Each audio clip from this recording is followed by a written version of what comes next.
자, 우리 27장이죠. 조금 우리 복습을 좀 합시다. 들으십시오. 부흥이란 죄에서 떠나서 의로 돌이키는 게 부흥입니다. 그 일에 반드시 경험되어져야 할 부흥의 조건이 뭔가? 회개입니다. 다시 말하면 회개하면 우리 마음에 부흥이 일어납니다. 그 부흥이 뭔가? 죽음에서 생명으로 옮겨지는 것입니다. 죄에서 의로, 불의에서 성결로. 뒤에 보시면요, 청력을 따라 산 사람들이 180도 달라져서 의로운 길을 걸어가는 것이 뭐죠? 부흥이다. 이렇게 요약하면 되겠습니다. 그러면 두 번째로 그릇된 부흥이 뭔가? 한마디로 회개 없는 거짓 부흥들이요. 그죠? 감정과 느낌의 변화, 외형적 변화. 그래서 오늘 우리 영란자매님 참 짧은 간증이었지만 오늘날에 계신 교회 안에 뚜렷한 회개의 메시지가 왜 없는가? 지금 여기 계신 분들 눈이 얼마큼 안 좋지? 얼마큼 눈이 안 좋지? 어디 가야 돼요? 안과 가야 돼요. 그죠? 무슨 말씀을 드리는가? 왜 오늘날 계신 교회에 회개의 기별이 명확하게 없을까? 왜 거짓 복음으로 사람이 속을까? 믿기만큼 왜 그런 기별이 나올까? 아니, 안과를 가야 눈 아픈 거 아는 것처럼 죄를 탐지하는 율법이 폐했다 그러니까. 율법을 안 가르치니까. 무엇이 죄지? 회개가 무엇이지? 어떻게 하는 것이지?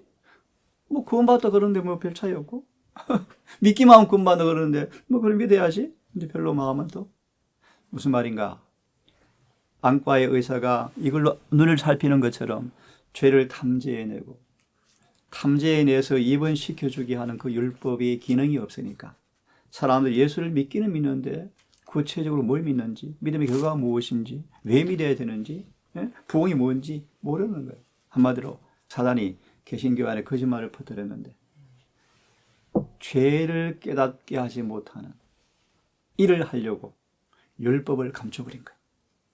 폐했다, 바뀌었다, 고쳐야 된다, 못 지킨다, 이런 거짓말이 바벨론을 술 취하게 한 진노의 포도주예요. 그래서 그릇된 신앙 부흥이요. 이 일에 우리도 예외가 아닙니다. 참된 회개가 없는 신앙의 고백이 교회 난무예요. 어제도 교회 전화를 보는데요, 우리가 도와줄 것이 엄청 많아요. 엄청 많아요. 나이지리아에 학교가 필요하대요. 캄보디아에요. 또 파키스탄에요. 막 편지가 와요. 헌금 보낼 때가 엄청 많아요. 수천억이 있어도 부족해요. 근데 부담은 그거예요. 참된 회개가 없는 외적 부흥처럼 보이는 것. 결국은 태풍이 오면 다 없는데. 그릇된 신앙 부흥. 뭐가 없는 거예요? 참된 회개가 없는 부흥. 외형적 형식이죠. 그죠? 그리고 세 번째로 사단이 참 교회를 어떻게 공격하는가, 이걸 좀 봐야 돼요. 465페이지. 앞에 다 읽어보시기를 바라고. 사단은 종교의 가면을 쓰고 자신의 세력을 교회 안에 확장하려고 진력을 다할 것이다. 464페이지 중간쯤 나오는 말씀인데요. 사단은 종교의 가면을 쓰고 자기의 세력을 모든 그리스도교계에 확장하기에 진력할 것이다. 그래서요, 온 개신교계가 로마 교황권의 손에 수정에 딱 떨어졌어요. 그래서 천주교 신부가 하는 말이요. 천주교 신부가 암살당했어요. 그 신부가 하는 말이요. 로마 천주교가 유일무이하게 하나의 타겟은 제7일 안식일 예수 재림교회다. 요거 하나만 무너뜨리면 끝나거든요. 그래서요, 재림교회 안 보이죠? 사단이 사방팔방으로 공격해 들어오는데 파수꾼들이 눈이 멀어서 잘 몰라요. 큰일 났어요. 사단은 종교 가면을 쓰고, 그러면 왜 오늘날 그릇된 부흥이 있는가? 사단이 교회를 어떻게 공격하는가? 465페이지 뒷부분을 좀 보셔야 돼요. 제일 마지막 문단 465페이지 교회의 미지근한 상태 바로 앞에 문단 중요한 말씀이 하나님께서는 우리 선주 집사님 좀 읽어주십시오. 하나님께서는 진리를 통하여 당신 자신에 관한 계시를 주셨다. 너무너무 중요한 말씀이요. 그러므로 하나님의 당신 자신에 관한 계시는 무엇을 통해서 우리가 알아요? 진리요, 진리. 너무너무 중요해요. 그래서 진리를 올바르게 이해하는 깨닫는 것, 그분을 제대로 아는 첩경이요. 읽으십시오. 그러므로 그 말씀을 받아들이는 사람은 모두 사단의 속임수에서 보호를 받는다. 그 다음 계속. 오늘날 일반 종교계에 널리 퍼져 있는 악이 들어오도록 문이 열린 것은 진리들을 등한히 한 오늘날 종교교 안에 왜 악이 들어오는가? 뭘 등한히 한 결과죠? 진리를 등한히 한 결과다. 그 다음 좀 중요한 말씀을 읽어 따라서. 하나님의 율법의 특성과 중요성은 대부분 상실되었다. 이게 오늘날 대부분 개신교의 치명적 이유요. 율법의 영속성과 특성을 대부분 뭐요? 잃어버렸어요. 네? 율법의 성격과 영속성과 그 의무에 대해서 그릇된 개념이 회개와 성화의 관계에 대한 오류를 가져왔다. 오늘 그릇된 부흥의 모습이에요. 사단이 율법에 대한 공격을 함으로 오늘 교회 안에 거짓 부흥이 진짜인 것처럼 우리의 믿음이 기초가 뭐예요? 성경을 돌로 꽉 짜면 두 단어로 함축돼요. 복음과 율법이. 좀 더 쉽게 말할게요. 병 고쳐주는 약이고요. 병 알려주는 CT 촬영기요. 이 CT 촬영이 없으면 사람이 수가 있는데 어딘지도 몰라서 죽어요. 안 그래요? 죽어요. 그래서 얼마나 감사하죠, 율법이. 율법에서 눈이 열려서요. 내 눈에 뭐가 있네. 신장에 뭐가 있네. 빨리 병원 가자. 복음의 약을 딱 주니 나와버려요. 그죠? 그때 율법은 어떤 율법이 돼요, 우리에게? 행복하고, 우리를 보호하고, 영원히 우리를 지키는 울타리가 되어지죠. 근데 성경은 두 단어 요약돼요. 복음과 율법이요.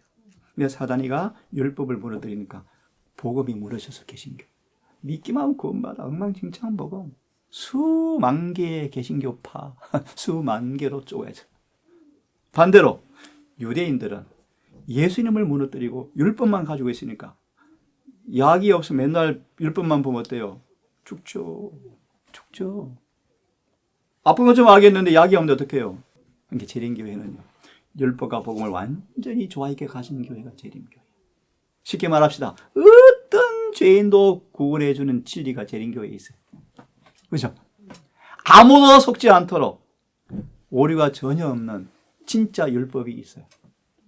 이해하시죠? 그래서 율법은 선하고 좋은 거예요. 맞나요? 자, 그 다음 좀 더 봅니다. 그 결과로 교회 안에 뭐가 낮아졌습니까? 경건의 표준이 낮아지고, 이것이 오늘날 신앙 부흥 가운데 하나님의 성령과 권능이 결핍된 원인이 바로 여기에 있다. 순수한 회심을 통하여 세상과 죄를 포기하고 정말 거듭나서 성경과 율법이 조화되어지는 그런 부흥이 아니고, 그런 부흥이 진짜 부흥이처럼 사람들이 떼거지로 몰려들어. 그죠? 오늘날 그런 부흥이 경건의 표준이 낮아졌어요. 그 다음, 교회 알라 왜 미지근한가? 왜 미지근하죠? 신자유사님 오늘날 각 교파에서 읽어보실래요? 오늘날 각 교파에서 경건한 신자들이 이 사실을 인정하고 개탄하고 있다. 에드워드 A. 파크 교수는 종교계가 당면한 위기를 보고 이렇게 말한다. 위험의 한 가지 원인은 강단에서 하나님의 율법을 강조하는 일을 게을리하는 것이다. 옛날에는 강단이 양심의 소리가 메아리치는 곳이었다. 그죠. 옛날에 강단은 처신과 교훈과 감동의 연설하는 곳이 아니고 양심을 찔러 쪽에서 고동치기 하는 메아리가 외쳐지는 곳이 강단이었다. 그래서 영혼들을 모여 심하게 죄를 깨닫게 하고 예수님께 온 마음으로 메어 달려서 구원받게 하는 그런 기비 외쳐진 곳이 강단인데 오늘 왜 미지근한가? 계속 읽어보세요. 우리의 가장 유명한 설교자들은 주님의 본을 따라 강단에서 율법과 그 교훈과 그 엄숙한 명령을 명백히 가르쳐 줌으로써 언제나 놀랄만한 능력을 보여주었다. 예. 그러나 항상 두 가지 큰 원리를 반복하여 말하였으니 예. 곧 율법이 하나님의 완전하심을 나타내는 사본이며 예, 율법은 뭡니까? 네. 사본이다. 그 말이요. 하나님의 사진이다. 사진이다. 맞아, 이거 보세요. 율법의 완전하심을 나타내는 사본이며 율법을 사랑하지 않은 자는 율법을 사랑하지 않는 자는 복음도 사랑하지 않는 자라는 두 가지의 큰 원리를 반복하였다. 다시 말하면 내가 얼마나 심한 중병 환자임을 느끼지 못하면 의사 필요 없는 것처럼. 맞죠? 네. 율법의 완전하심을 이해하지 못하는 사람들은 예수 믿는 것도 그냥 근소로 믿는 거예요. 이해되시죠? 쉽게 말하면. 맞아요. 지금 코피가 철철 나는데 앉아 공부하겠습니까? 빨리 가서 코피 안 나게 해야죠. 그 말이요. 아시죠? 그다음 읽으십시오. 왜냐하면 율법은 너무 중요한 말씀이요. 율법은 복음과 마찬가지로 하나님의 참 품성을 반사하는 하나님의 저울이기 거울이다. 거울이기 때문이다. 아침에 거울 안 본 사람. 거울 다 보고죠. 그 다음요. 이 율법을 사랑하지 않는 위험은 죄의 흉악성, 죄의 영향이 미치는 범위, 죄의 결점들을 과소평가하는 위험을 가져온다. 율법을 통해서 우리의 참된 모습을 깨닫게 되어질 때 우리는 구주가 얼마나 필요한 존재를 느끼고 구주께 달려가겠죠. 맞죠? 네? 근데 가끔 오해를 하면요. 감기인데 암인 줄 알고 큰일 나면 안 되겠죠. 그래서 하나님의 말씀을 제대로 알아야 돼요. 그 다음. 율법을 거역함으로 조성되는 악은 그 율법이 지닌 의에 비례되어진다. 다시 말하면 율법 아래에 있는 의, 하나님의 품성이 얼마나 명료하게 더 깨끗하게 이해되어지고 안 되어지고 따라서 예를 들어 봅시다. 들어보세요. 돼지고기 먹어 예를 들어서요. 돼지고기 먹어도 된대 이 정도는 된대. 라는 말씀에 대한 이해 수준이 내 건강을 해치는 것과 연결되나요? 맞아요. 그래서 율법의 의의 이해에 비례되어서 죄의 악의 조성 깊이는 어때요?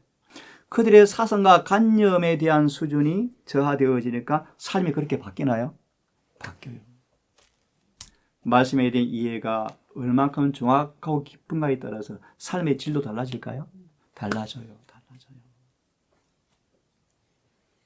하나의 품성에 대한 이해, 율법의 계시에 의가 무엇인가에 대한 이해에 비례되어서 악에 조성되는 양도 올려요. 달라져요. 맞죠? 예를 하나 더 들게요. 화내지 말라 그러잖아요. 그죠? 근데 에베소서의 말씀에 그가 분을 내어도 죄를 짓지 말라라는 구절이 있어요. 분을 내어도 하지 말라? 죄를 짓지 말라. 분낸 자체가 죄인데 네. 그 구절 가면 어떻게 되죠? 분을 내어도 죄를 짓지 말며 그 분을 해가 지도록 품지 말라. 한 예를 드는 거예요. 이 구절이 무슨 뜻일까? 예를 하나 드는 거예요. 오늘 수많은 재림 교인들도 예수를 아무리 믿어도 내 마음에서 화가 올라온대요. 보래요. 분을 내어도 네, 죄는 짓지 말라. 꾹 참는데요. 집사 말씀 분을 내면 이미 죄 지은 거예요. 그 구절을 앞뒤 구절과 본문을 가만히 보고 다른 성경으로 보면 그 분이 뭔가 답이 나와요. 네, 다른 성경 구절로 비교 딱 하면 답이 딱 나오는데 결론 마음속으로 화가 올라오면 이미 죄예요. 그렇지. 그게 뭔가 이 분은 그런 분이 아니에요. 성령께서 내 안에 계심으로 인하여 죄가 있는 곳마다 악이 있는 곳마다 참을 수가 없어요. 그래서 이분을 강력히 호세 죄에서 떠나도록 하는 죄에 대한 분노요. 죄인에 대한 분노가 아니고 죄에 대한 분노요. 이 의분이요, 의분. 의로운 분노요. 모세가 시내산에 내려왔을 때 금송아지 우상숭배하고 있었죠. 모세가 거룩한 걸음함으로 십계명의 두 돌비를 깨었어요. 이게 뭔가 모세 안에 계신 하나님이 모세를 통해서 나타난 의로운 분노였대요. 이게 어려운 말도 따라해보세요. 공의. 공이요, 공. 죄에 대한 하나님의 진노요. 나답과 아비후가 다른 횃불로 오늘날 막 목사가 단상에서 엉터리 얘기할 때 하늘에 번개불이 와서 둘을 태워 죽였죠. 이게 의분이 의분. 다 우리 안에 성령이 내재하지 아니함이 인간의 본성은요 의분이 아니고 성깔이 나와 성깔. 이것은 죄예요. 다시 돌아와서 그 말씀에 관한 이해가 다시 말하면 뭐 성경 봐 화를 낼 수밖에 없잖아 인간은 뭐 참으면 되지 뭐 속는 거예요. 맞죠? 그래서 내 마음에 주님이 계시면 내 마음에서는 화가 안 나와요. 사단이 화를 나도록 느낌을 주고 충동을 주는데 마음에 있는 의가 예수님이 그 충동을 딱 컨트롤해서 죄를 안 짓게 만들어요. 이해되셨죠? 자, 그래서 자 계속 읽어봅시다. 그 다음 말씀 보면요. 제가 좀 읽을게요. 오늘 위험이 뭔가 따라하세요. 하나님의 공의를 뭐 하는 거예요? 과소평가하는 이게 무슨 뜻이죠? 집사님 무슨 뜻이요? 공의를 과소평가한다고 무슨 말이에요? 저를 좀 보세요 다들. 하나님 안에 하나님 품성은 두 속성으로 딱 서로 껴안고 있어요. 네 맞아요. 공의와 자비를 딱 합쳐서 한 몸이 되게 한 단어가 뭐죠? 사랑이에요. 사랑이에요. 사랑 안에 두 쌍둥이 자매가 살고 있어요. 공의와 자비. 응? 자, 공의가 뭡니까? 공의란 따라하세요. 공의란 죄에 대한 하나님의 거룩한 태도이다. 히브리 12장 끝절. 죄가 있는 곳마다 하나님 뭐요? 소멸시키는 불이. 이 공의요, 공의요. 그렇게 따끈따끈한 햇빛인데 곰팡이는 좋아해요, 싫어해요? 맞아요, 그 공의요. 그럼 태양이 문제 있는 거예요? 뭐가 문제 있는 거예요? 그런데요, 태양 앞에 배추는 어때요? 너무너무 좋아서 쑥쑥 커요. 무슨 뜻인지 아시죠? 공의, 하나님의. 근데 이 공의는 똑같은 사랑인데 죄에 대한 태도는 공의요. 이해되셨죠? 또 자비가 뭐죠? 죄에 대한 게 아니에요. 죄인에 대한 무한한 긍휼이에요. 맞아요? 어떤 죄를 지은 죄인도 회개만 하면 용서해줘요. 그게 뭐예요? 자비요. 이해되셨죠? 하나님은 공의와 자비요. 이 공의도 무시할 수 없고 자비도. 그래서 법에 가면 그림이 들려있어요. 여자가 탕벌 들고 있어요. 천평저울이요. 항상 뭘 유지해야 돼요? 공의도 자비도. 이게 법정의 공의예요. 근데 오늘 현대 뭐가 위험이다? 공의를 가소평가한다. 죄에 대한 하나님의 거룩한 태도를 과소평가하니까 오늘날 교회 안에 뭐가 들어와요? 맞아요. 세상이 막 물려 들어가요. 쉽게 말하면 표준이 너무 낮아져버린 거예요. 좀 다르게 말하면요. 공의가 무너지니까 뭐가 어떤 문제가 생기는가. 읽어보면요. 자비가 감정으로 전락된다. 이해되시죠? 맞아요. 그래서 눈물 흘리면 와, 저 사람 회개한 것 같아. 눈물 말하면 언제 흘렸어? 몰라요. 그렇죠? 자비요 자비. 이게 그릇된 부흥의 모습이 오늘날 교회가. 특히 어려운 얘기인데요. 신신학. 성경을 잘게 산산조각 내세요. 예? 예, 성경을요. 우리 밑에 좀 읽어봅시다. 공의는 율법을 집행하게 하는 위치에 있기 때문에. 예? 자, 율법을 집행하는 것이 공의인데 하나님 율법과 공의와 인간의 불순종과 죄의 범위를 과소평가하는 습관 때문에 사람들은 죄를 속하기 위해서 마련된 은혜도 과소평가하는 습관이 이루고 싶다. 그래서 값싼 은혜 들어갔죠. 값싼 은혜. 믿기만 구원받는다. 이런 은혜.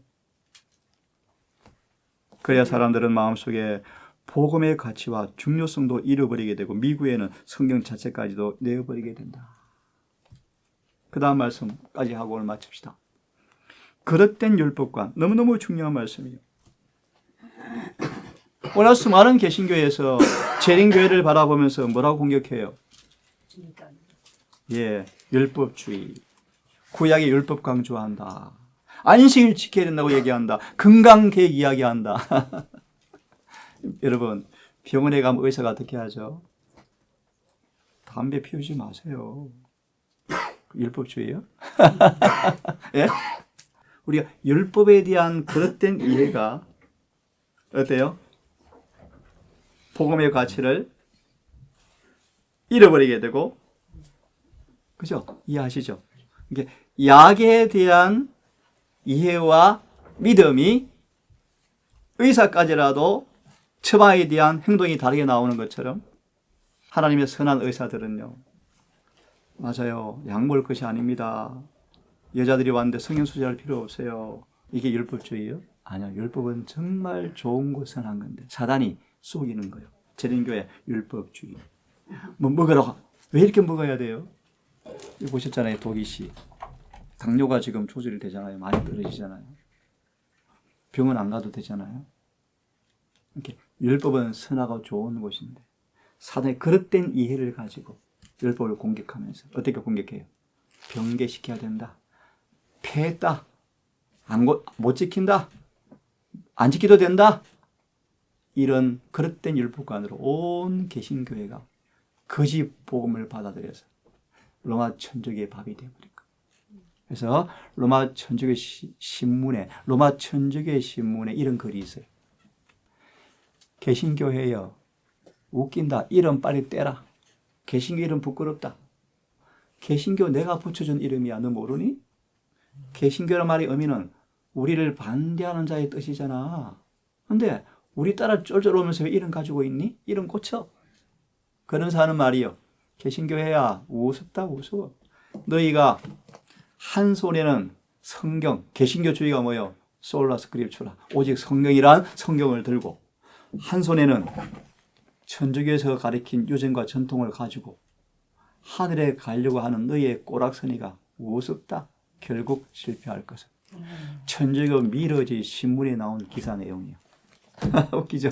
웃기죠? 근데 재림교회가 천주교의 술에서 깨서 나왔거든요. 천주교는 사단의 종교예요. 이게 좋아하겠어요? 그래서 남미에서 수많은 천주교인들이 개종해 우리 교회에. 이게 천주교에서 비상 걸린 거예요. 나중 더 많이 느끼시겠지만 우리 자매님 이 재림교회는 보통 교회가 아니에요. 사람들이 자주지 만든 교파가 아니에요. 저도 목회도 이곳에 있지만요. 이 교회마저 지금 사탄이 공격해서요. 이 온 세계를요. 재림 준비 못하게 지금 안달의 일을 하는데 부지런히 성경을 연구하고 성경대로 살고. 네? 율법은 너무너무 좋은 건데요. 율법이 지켜지는 그 진짜 자유. 어떤 질병이 와도 관계없어 얼마나 행복해요. 안 그래요? 사단이 죄를 가지고 우리를 에워싸워도 율법과 하나가 되어 있으면 다 보여요. 이 사단 오네. 저 죄인데 다 피하고요. 마귀 절대 포로 안 되고요. 맞나요? 율법은 선하고 거룩하고 좋은 거예요.